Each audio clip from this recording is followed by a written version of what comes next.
Hello everyone. So I wanted to discuss my background in martial arts. I started out in Brazilian Jiu-Jitsu. That was my first martial art. And I did that for about a year. And then I got into Okinawan Kempo Kabuto, which is like traditional Okinawan karate with weapons. And I cross-trained in that.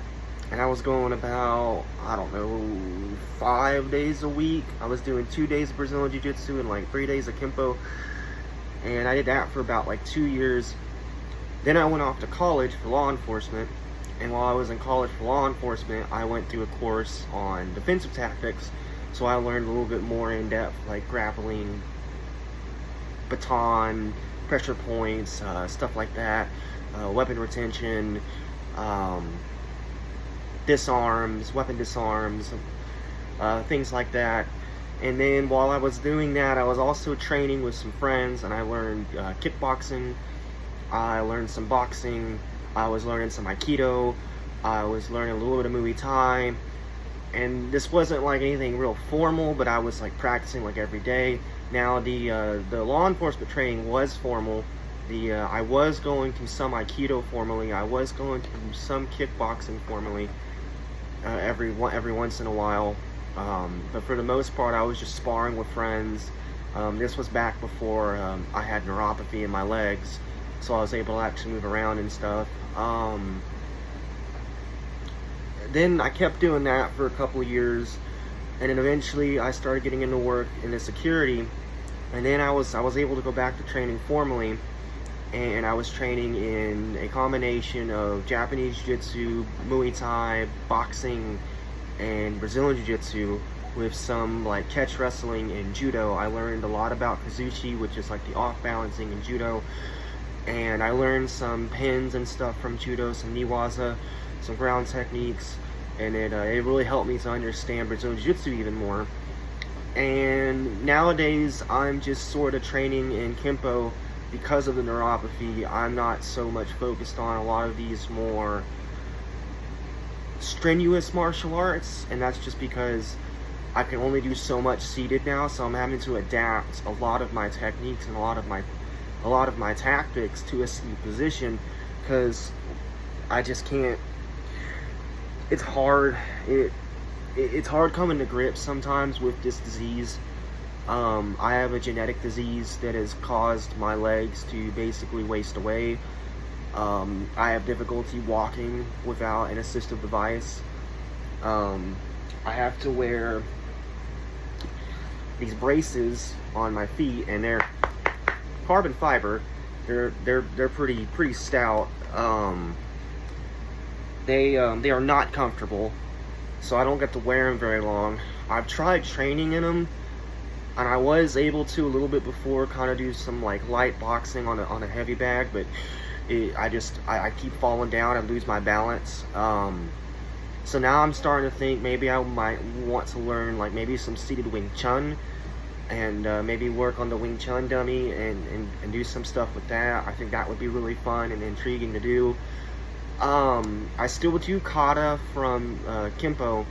Mostly Yuichiru Sanchin, which my sensei always told me was a very important kata because it taught you how to breathe, which I think is really good, because one of the things that I have to worry about is my lung capacity, and I need to keep practicing so I can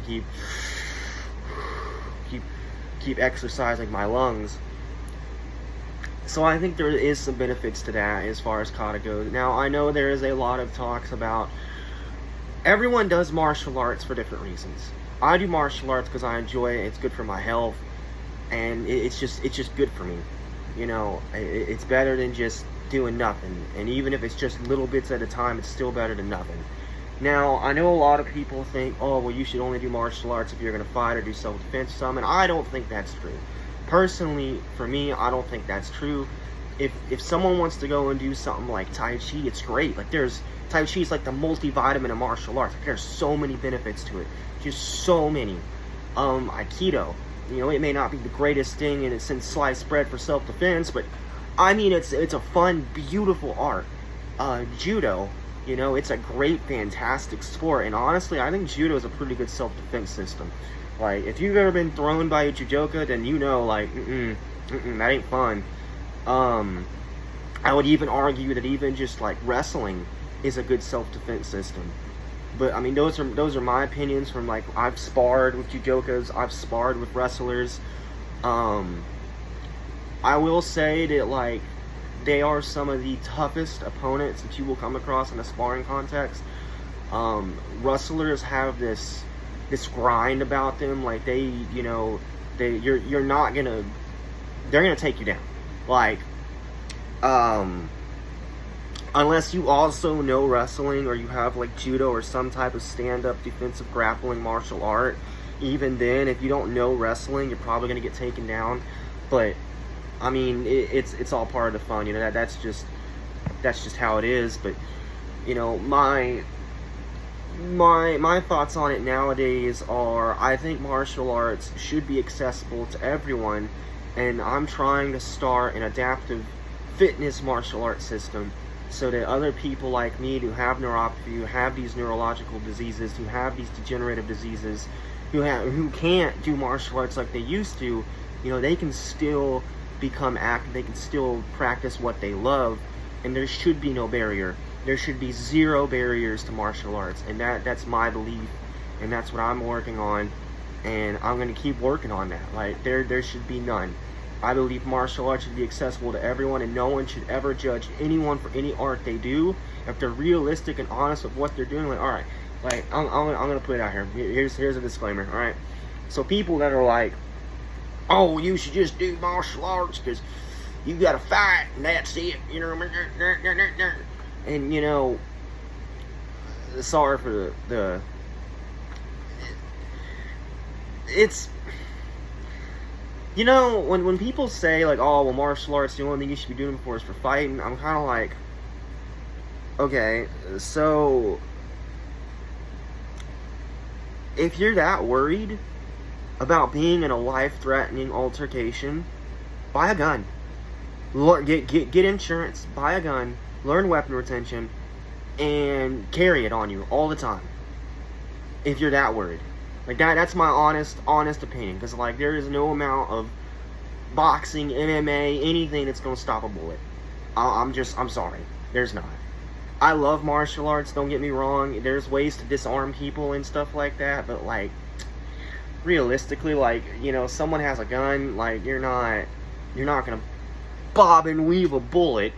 People aren't Superman. They're not going to just bob and weave bullets. You're not the Flash. You can't, like, see stuff coming at you.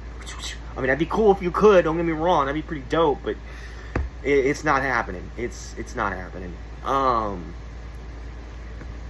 But that's my 2 cents on it. Like, for self-defense, get a pistol. Get like, if you really, really, really, really are worried about it, get a revolver. They don't really jam compared to, like, slide actions. And, they're pretty reliable. You get like a .45 caliber. I mean, they got some stopping power. I mean, I'm just saying. Go to the range, shoot it, learn weapon retention, get like a rubber revolver and practice weapon retention. Get with someone and have them try to take it from you and practice weapon retention. And get good at it. Get good at, like, defending and unholstering your revolver and learn your laws. Learn self-defense laws. In your area, learn them, study them, go to a certified trainer, go to an instructor, go to a gun range. If you're truly dead set on self-defense, that is my personal opinion on it, and that's my 2 cents. Hey, maybe that's not everyone's cup of tea, and I understand that. I think that, that's just on my view for self-defense, because there's so many stories, so many tragic stories of people that, they get shot or they get stabbed or something, and I mean,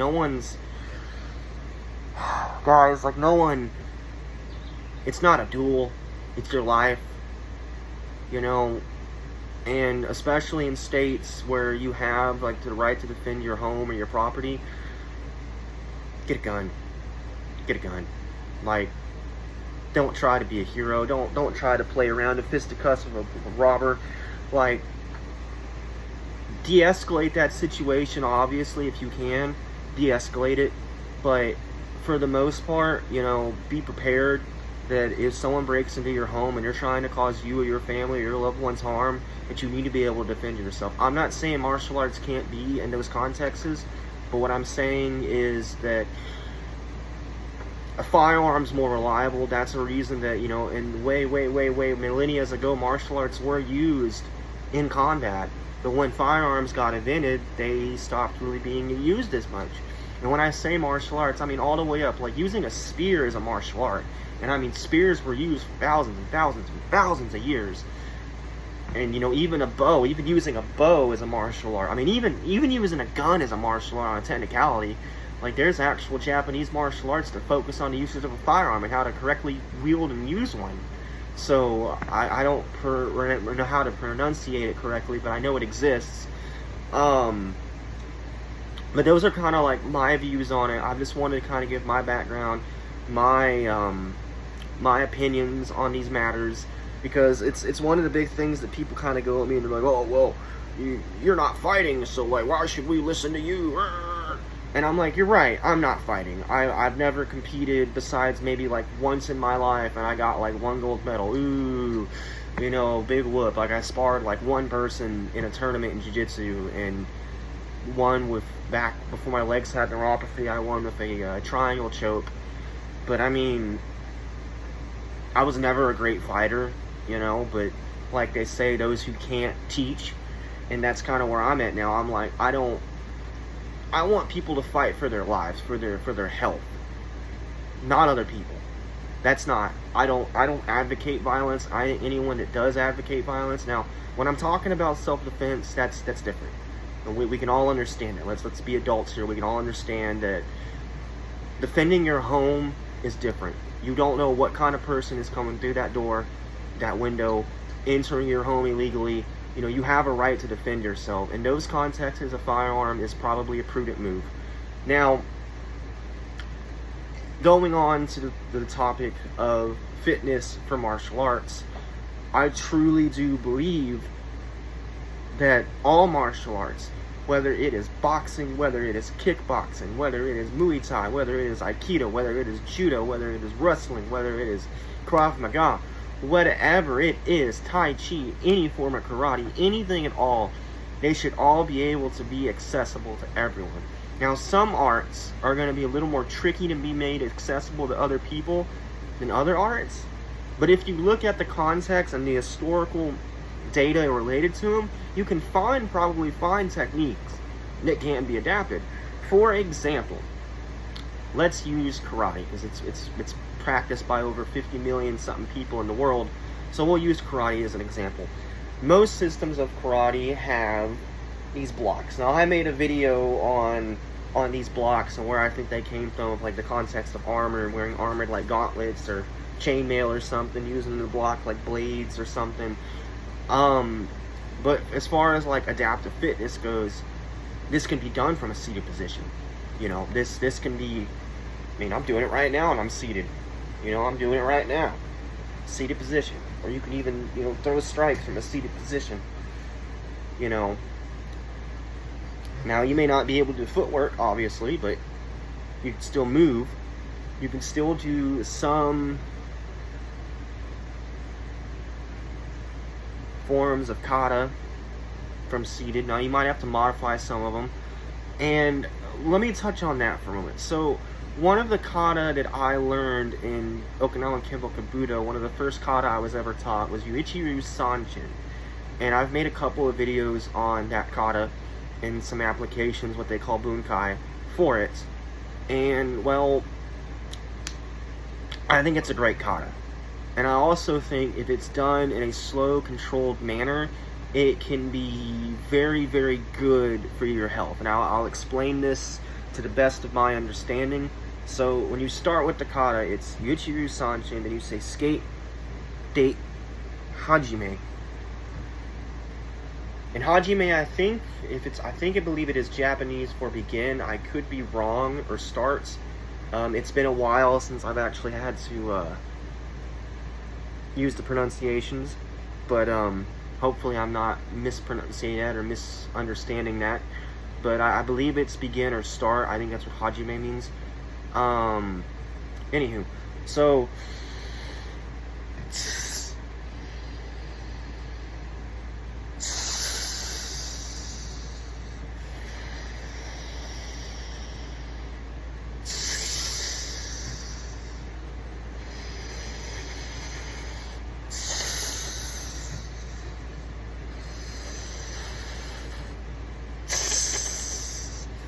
and you would do that 4 ways that way, 4 ways this way, 4 ways that way. Then when you would come back and you would go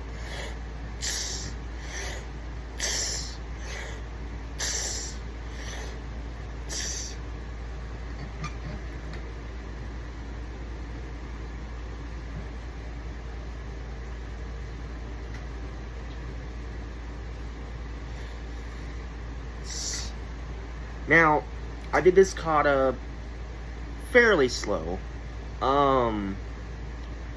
And doing it slow like that is kind of reminiscent and similar to like Tai Chi. And it's really good because you really want to focus on your breathing, you know.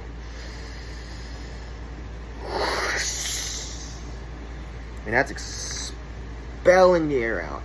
Breathing in and out. So I think it's a good kata for teaching you how to breathe, and that's the way it was explained to me by my sensei. And you know, those are my thoughts on that. Anywho, I just kind of wanted to touch base on a few things, and basically, I want people to understand that I think martial arts should be accessible to everyone. I don't think you have to be a fighter. I don't think you should be wanting to fight to do martial arts. I think you should just be able to do it.